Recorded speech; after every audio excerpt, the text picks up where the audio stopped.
Hi, I'm Carla Golden, and it's July 5th, 2017, and we just wrapped up another fantastic Palmetto Plant Eaters Club meeting. Our guest speaker tonight was Jim Smith, and he's here to talk with me a little bit about the topic that he shared with us. So, Jim, tonight you shared with the attendees of our meeting about your massive transformation that you've experienced eating a whole food, plant-based diet. So tell me, if I were sitting down with you 5, 6, 7 years ago, who would I be sitting across from then compared to now? Tell me what has changed. Well, I'd be about 150 pounds heavier than I am now. And I would be on prescription medications, which I'm not on now. I was taking blood pressure medication, cholesterol medication, and Flomax, which was for enlarged prostate at the time. And what else? I had obviously much higher cholesterol and everything. I had toenail fungus that I talked about. I had symptoms of Parkinson's, which was never confirmed with a doctor, but I had certain symptoms. I had acid reflux disease. You know, I was taking quite a bit of acid reflux medicine at night, and that's not good for you. Right. So yeah, I was really a totally different person. Yep. You know, I couldn't walk maybe more than 20 minutes at a time, and now I can walk for hours. And, right. I'll walk for miles and bike ride for miles, and and just totally different. That's great. So tell me how old you were when you decided to make this change, and what prompted this change, radical change in your lifestyle? That was 4 years ago, so I would have been 66.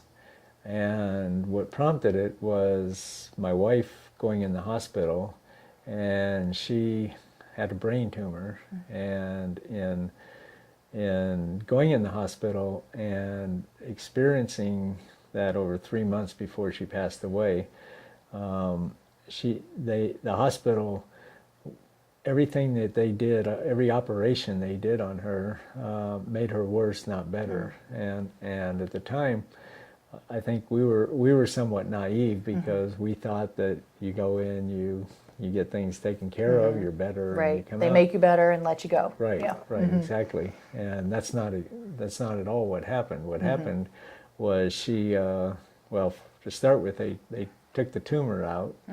A week later, they found fluid had built up in the cavity where the tumor was, so they had to go in and do a second operation to take the fluid, to remove the fluid. Then, because she had been in the hospital and she had been in bed for so long, she got a pulmonary embolism, and everything just kept deteriorating. And even when she passed away, she didn't really pass away from the tumor. She passed away from sepsis, which she got from chemotherapy and radiation, lowering her white blood cell count. And so I just looked at all of that, and after it was over, and I felt the one thing I didn't want to do is end up in the hospital. Experience the same thing or Right, similar. right. Yeah. So I started thinking about health. That's rough. That's Yeah. rough. I mean, but such a gift to you at the same time that the tragedy of her passing and the difficulty watching her suffer led to you opening your mind to a totally different way of living. Right. And so in a way, it's been a gift to you.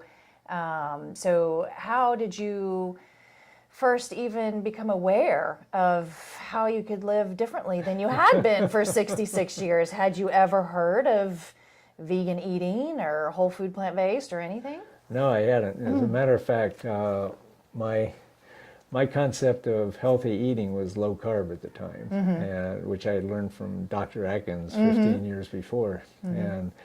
And so this was totally foreign to me. But there were three things that really happened all at the same time right after that. One, my doctor sent me to a dietitian, nutritionist to try to lose some weight. And a friend of mine in Sun City told me about the Eat Smart, Live Longer Club, which was actually just forming. It actually formed while my wife was in the hospital and was just a couple months old at the time. And that club was all about promoting whole food, plant-based way of eating. And so I started looking at that, and at first I said, well, this is vegan, and I don't think I can do vegan. But then I picked up a book by Mark Bittman called VB6, and the reason I picked that up is I was a reader of the New York Times, and he was a writer for the New York Times. He wrote a food column, and I liked what he wrote, so he wrote this book called VB6, which stands for Vegan Before 6, or as he put it, you eat vegan all day except for one meal, and then that one meal you could eat whatever you want. So I said, well, that's something I think I can do. And so I started doing that, and as I started doing that, I found that my taste buds changed to the point where I had less and less desire for eating animal products, and so I found I could go longer and longer eating vegan foods, and so that's really how I came to start doing this. So it was his voice. I mean, somebody else maybe could have presented that same information, but if it had been somebody you had no familiarity with, that message may have completely missed you. But it was because you had been following his writing about other things for a while that you were open to what this author had to say about diet this time around. You know, exactly. So that's pretty amazing. And so besides recognizing that your taste buds started to change noticeably as you began to change your choices, what other changes did you notice pretty early on that you thought maybe there's something to this? Maybe, I mean, did you have more energy right away? Did you start losing the weight right away? Sleeping better? I mean, was it quick? Was it slow? Was it some of all of it? Well, I think this is where the dietitian came into play with the doctor that the doctor had sent me to, because... And the dietitian wasn't a whole food, plant-based oriented dietitian. This was just your regular dietitian. I was not following what she was saying. I was following what I was reading in Mark Bittman and what I was hearing at Eat Smart, Live Longer Club. But in doing that, I started losing weight, and I started losing weight initially fairly rapidly, and so I was going to the dietitian once a week. Who was taking all the credit, I'm sure, for your great progress. Well, she said, "You're my best patient, you know, because I'm losing all this weight." And you're like, "I'm not following your plan." But that really encouraged me because because of that, and so I wanted to keep it up, if for no other reason than just that. So and I kept going to her for some time, even though I knew I didn't really need to, just because I was getting that feedback every week. So and the accountability, you know, just like a checkpoint, which just helps. Exactly. Checking in with somebody. Exactly. And then I did challenge myself a couple times, and I think those challenges really kind of cemented things for me. You know, where the first challenge I had was I was meeting my family. My mom had moved to Hilton Head, and my brother came up from Florida, and we were going to meet at Longhorn Steakhouse and eat. And I could have decided at that time that I could still follow VB6 and have a steak for dinner, but I decided I'm gonna see if I can go to a restaurant like that and order vegan. Right. And I wanted to see if I could do that, because that would tell me that it was something I could then do, because I know that in the future I could also go out to eat and find ways of doing it.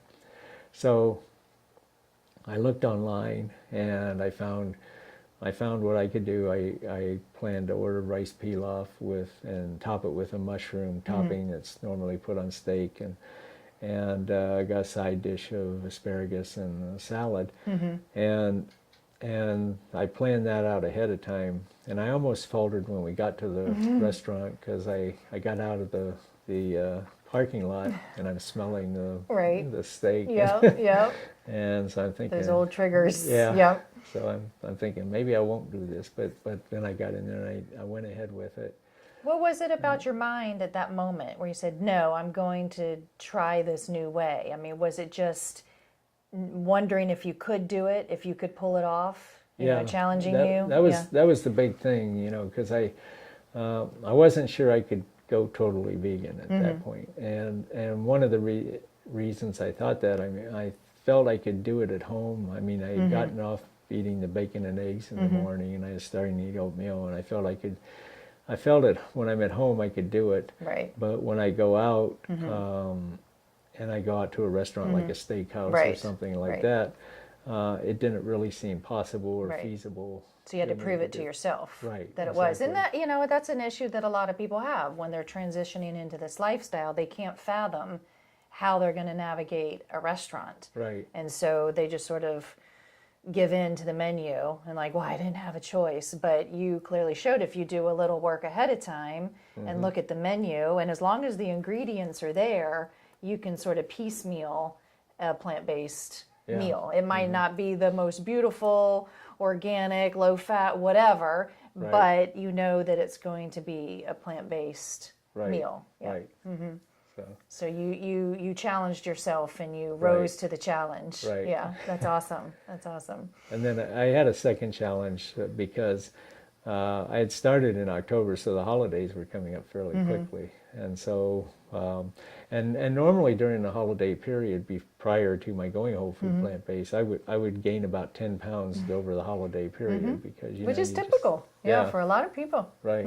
And so, so I decided for Thanksgiving, we were having Thanksgiving meal at my house because my daughter was coming up from Savannah and my mom was in Hilton Head, and I was like in the middle, halfway in between. And I had a big green egg, which I used to cook meats on and stuff before. And I decided, well, I'll cook a turkey for them and I'll make something else for myself. And I went online and I found through the McDougall newsletter and through Happy Herbivore, I found some Thanksgiving recipes that were whole food plant-based, and I made those for myself. And again, I mean, it was like the first Thanksgiving I ever had in 67 years where I didn't have turkey. Right. Were you tempted? Was it hard, or were you completely satisfied? Actually, no, I was completely satisfied with what I had. So. And how did everybody around you react? Well, my mom and my daughter, they were looking at it and saying, well, we would have liked to have had that. Next year, sign us up for that dish.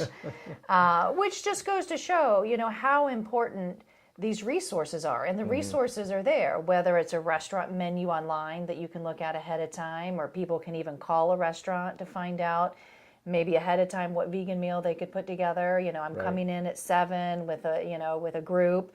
Can you put something together vegan for me? And usually restaurants are very accommodating, but also finding the recipes online and just doing a little bit of research. I mean, once you start digging in there, there's so much information and support to help you find the recipes or the tips for eating out or whatever. Right. And you were resourceful and you used those resources and you applied them, and it helped you to succeed in meeting your goals. Right. And you even had people around you who were a little jealous, which I think makes a great impression. And it helps reinforce that you're on the right track. And every time you would do the next challenge, you would just reinforce how capable you are of doing this whenever you want to do it, even at the point then when you decided to do it all the time. When did that arrive where you're like, I think I can do this vegan 24/7 instead of just before 6? When did you reach that point? I think probably after that Thanksgiving meal, I think I pretty much went vegan full time. I did cheat a little bit at Christmas time, and there I go down to my daughter's house in Savannah every year at Christmas and spend 3 or 4 days there, and we went out for Christmas Eve meal, and I was able to stay with the program then, but I did go off on Christmas Day primarily because I didn't want to put my daughter through having to make something separate for me. Right, because she was cooking at her house, and so you were just going to and I felt be an easy guest and not rock the boat. Day, right. The other days I was there, I would follow eating this way, but I just and I think that's okay once in a while. I mean, to when you're in a social situation like that, and so Yeah. that's Yeah. Well, that's great. That's great. And so it's been 4 years that you've been doing this, which Yeah. is a relatively short period of time. And Yeah. you've gotten off all your medications, you've Right. lost and kept off 150 pounds. Do you sleep better than you used to? Or sleep wasn't really I an haven't issue? really noticed sleep issues. I don't think I ever had sleep issues, to tell you the truth. Are you more comfortable in your body? Yeah. Yeah. Oh, definitely. Yeah. I mean, just Yeah. moving around and getting in and Right. out of the car and movie seats, airplane seat, all that Yeah. kind of stuff. It's just Yeah. easier to get around in life with a Right. trim-er.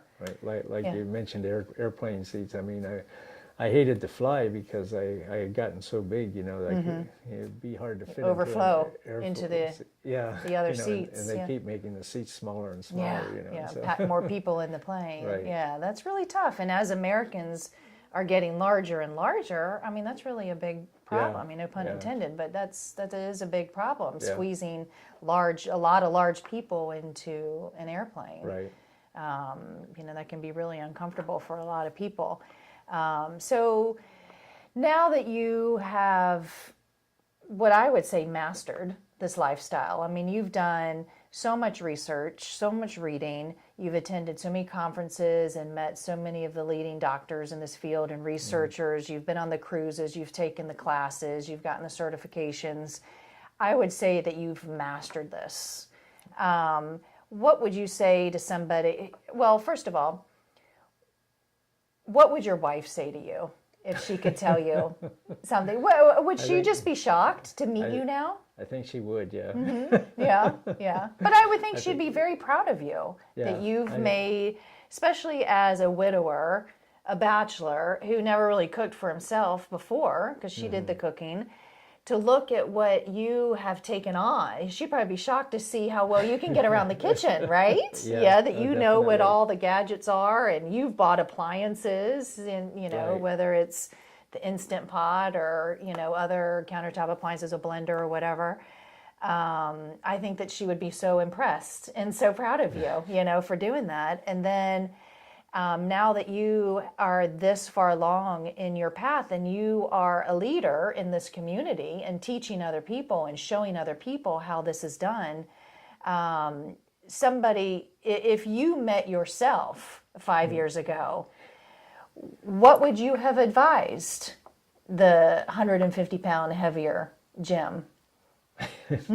Well, yeah, I obviously would advise going whole food plant-based. It's hard to tell somebody. I mean, it's like you almost have to find it for yourself or realize it for yourself, and Like, who would have thought to say, Jim, you need to read Mark Bittman's. Of all the books that you could read, Right. nobody really would have known that Mark Bittman was the voice that was going to speak to you. Right, Somebody yeah. might have recommended Dr. Greger or Dr. Esselstyn or one of these other, more doctors who are really leading this field. I wouldn't say Mark Bittman is leading this field. He's sort Right. of getting people started Right, on this yeah. path, but not really embracing it fully. Well, No one an would have known example- to recommend that book to you. Actually, Dr. Furman's book, Eat to Live, I had actually picked his book up maybe 10 or more years ago. I mean, quite a while ago, long before I went whole food plant-based. And I started reading it, and I put it aside and said, this is something nobody could ever do, And so I said, this is totally impractical. Look at you now. Look at you now, So- yeah. Yeah. So So- I mean, it's like, it's hard to know, what's going to spur somebody to do it, because you talk to so many people, and many people say, they're not ready for it right now or something, and then other people are. Well, and there's so many reasons to do it. There's so many different ways to get started, so many different people to read and listen to and follow, whether you're an athlete, whether you're trying to lose weight, whether you're raising children or you're an environmentalist or, there's so many different ways to come into this field. Right. And, but I think that having groups like the Palmetto Plant Eaters Club and the group like the Eat Smart, Live Longer Club in Sun City, I think what's so great about these is that anybody new coming in can see a variety of people, both genders, different ages, some people with their families, some people, who are single, or couples or, whatever stage of life, and, pregnant women, who are having vegan pregnancies and raising their children vegan from the very beginning. So it's neat to see a variety because there are different ways to approach it and for different reasons. And so definitely a step 1, 2, 3, this is how it is for everybody, is just never going to appeal. Right. And I think that, if we could get it down to a 1, 2, 3, some people would really appreciate that. But who could narrow it down, to the same 1, 2, 3? You started in a different way for different reasons than I did. And so your step 1, 2, 3 would be different than my step 1, 2, 3. Yeah. So I think without that simplicity and that sort of staunch, this is how it's done, we tend to deliver like, well, you could follow this doctor or that doctor. You could do it for your heart. You could do it to lose weight. You could do it for diabetes or, to heal from cancer, and so somebody walking in can go, whoa, but there's so much to know. Where do I even start? And so, I think the Vegan Before 6 was, really serendipitous that you discovered that and that it works so well for you. And I think that, very few people go vegan or whole food plant-based overnight. I think it's the rare person who does that. I think most people start somewhere and it's a slow, that's relative. People slowly transition or go through a process before they are 100% or very close to it. And that's going to be a different pace for different people. But I think most people, once they reach that 100% line or mark or whatever, and you get there and you're like, holy cow, I did not know that all of this was waiting on this side for me. I feel great. I'm energetic. I'm off my medication. I've lost the weight.